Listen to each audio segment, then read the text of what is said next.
Welcome to SciTech Culture with Steve Kern and Ben Warner, where we examine science, technology and culture in the 21st century. Visit our website at scitechculture.com. Okay, so I'm going to do my best attempt today to try and get through this podcast. If you haven't noticed, I've got a bit of a sore throat, so, the whole raspy radio voice I've got going, Steve. Maybe I can, parlay it into future episodes if it turns out it hits a chord. Well, that's it. Either that or you start vaping. I don't know. Let's hope it doesn't get any more serious. Yeah, that's right. Well, if we vape through episodes, that might add a particular flair to it as we go through topics as well, potentially. A whole new audience. Absolutely. So two quick things just to kick off. So I've got ourselves onto Amazon Podcasts finally. So bit lazy with that. So we'll put a link in there. I'll probably on the website somewhere.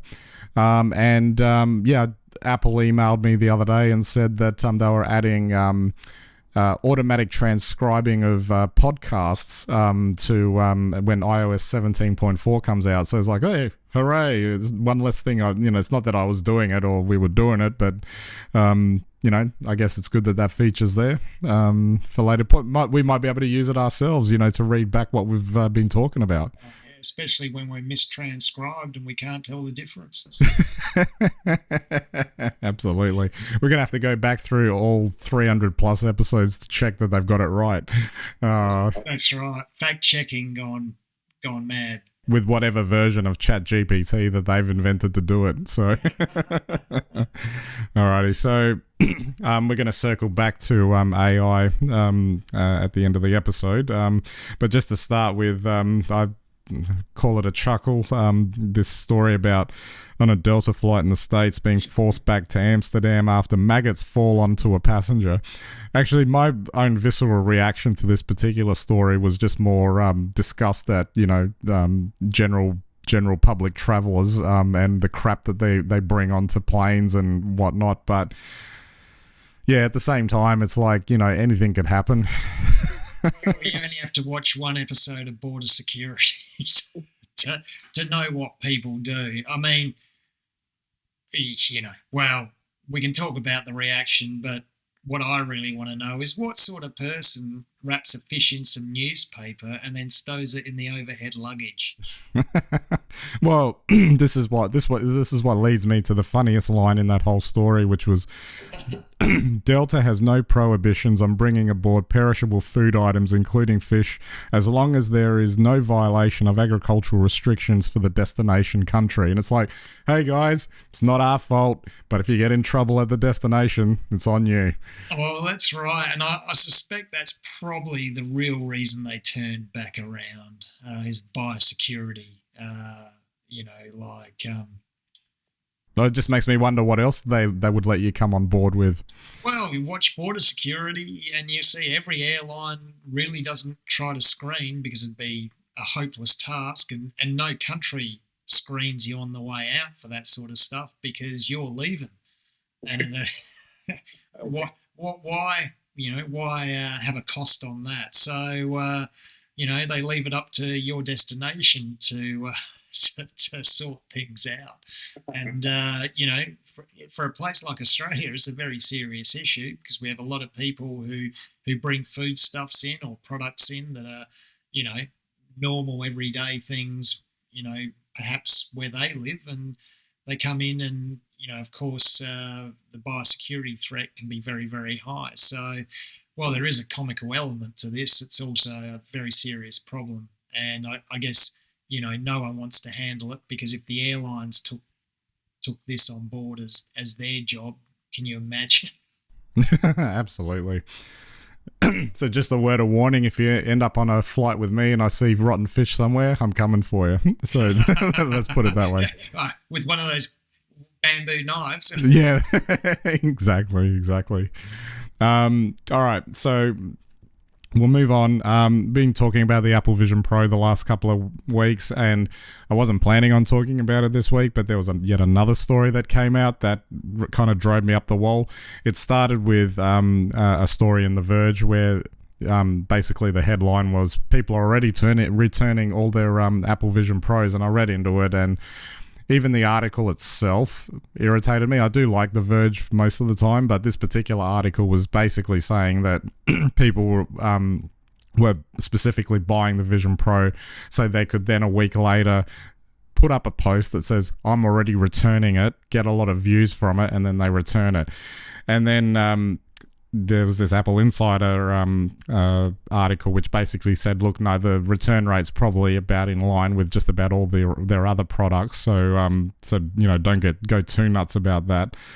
Which led to my favorite line in the article, which was when it was asked, who's the biggest cohort returning these Vision Pros, and one of the retail employees in an exasperated fashion just said, it's just the effing YouTubers so far.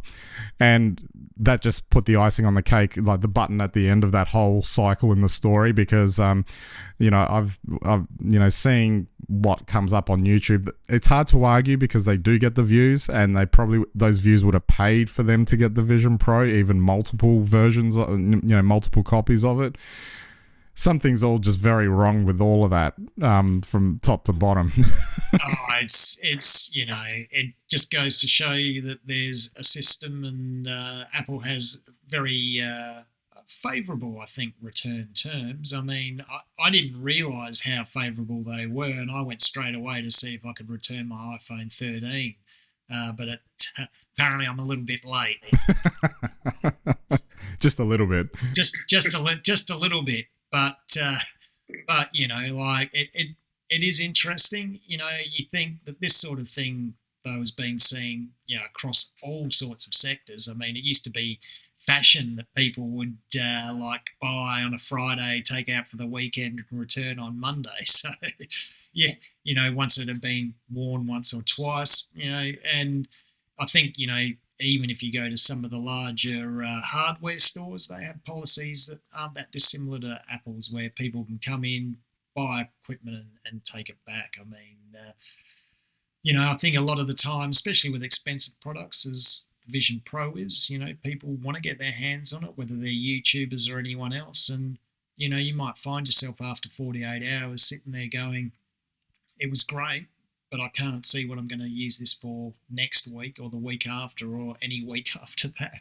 You take it back. And absolutely. That's not to say there aren't legitimate returns. Like I've been reading about people returning them when they didn't realize it actually gave them motion sickness because of the particular physiological response. But having said that, the whole frivolous nature of, just buying products to sensationalize them through social media and whatever angle they want to take, like I said, I find it very irritating just to know that that's actually happening. Well, you might want to try out some of the products, or, but at the end of the day, if there's no other products than other YouTubers on there that you can see with your Vision Pro, I'd take mine back as well. The other thing I'd have to question is who's dropping $3,500 on one of these headsets and then returning them after 48 hours, and then because they've realized it's not for them.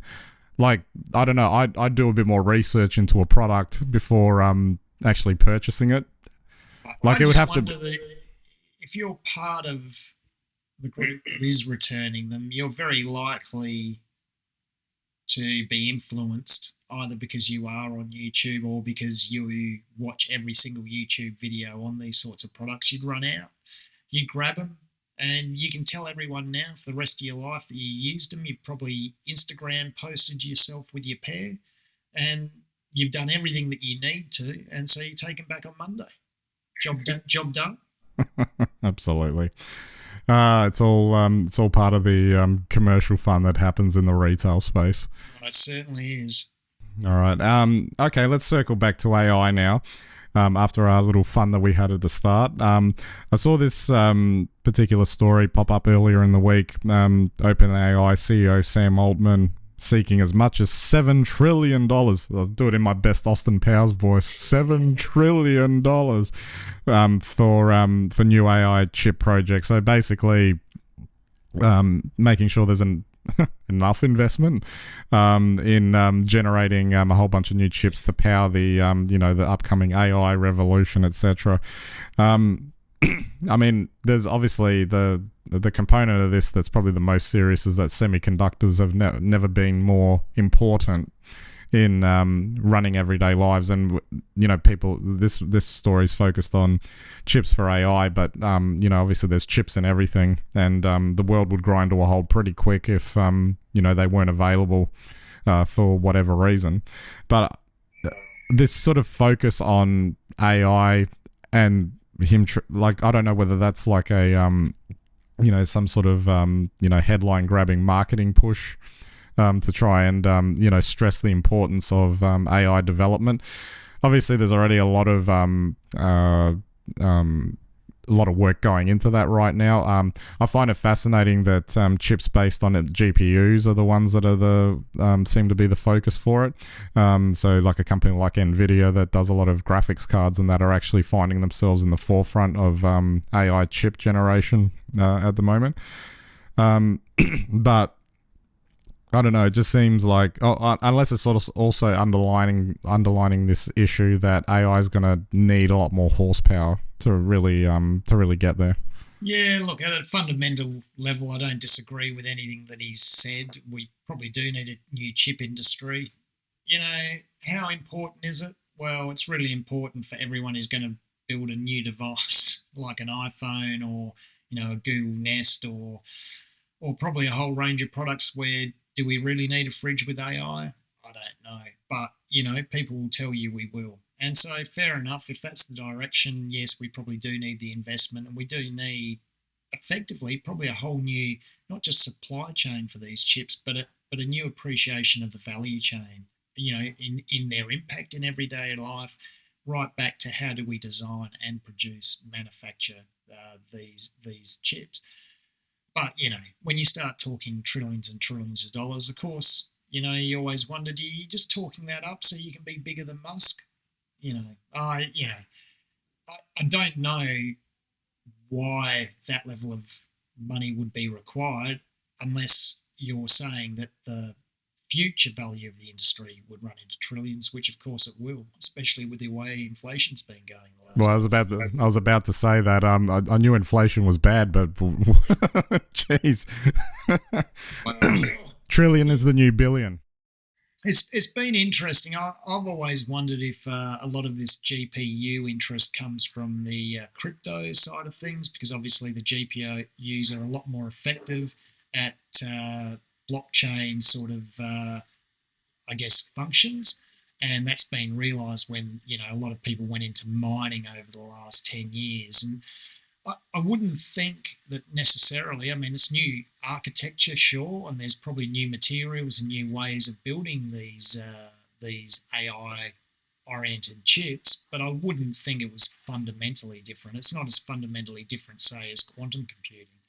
So, sure, it's probably a big swap, and maybe that's, really puts the heat on chip producers like Intel to refocus their efforts, but outside of that, I don't see it as a huge change. It may be a fundamental usage or end use change in the way we use chips, given now that I can't believe that even a modest chip wouldn't power 99% of most people's, desktop needs. So, sure.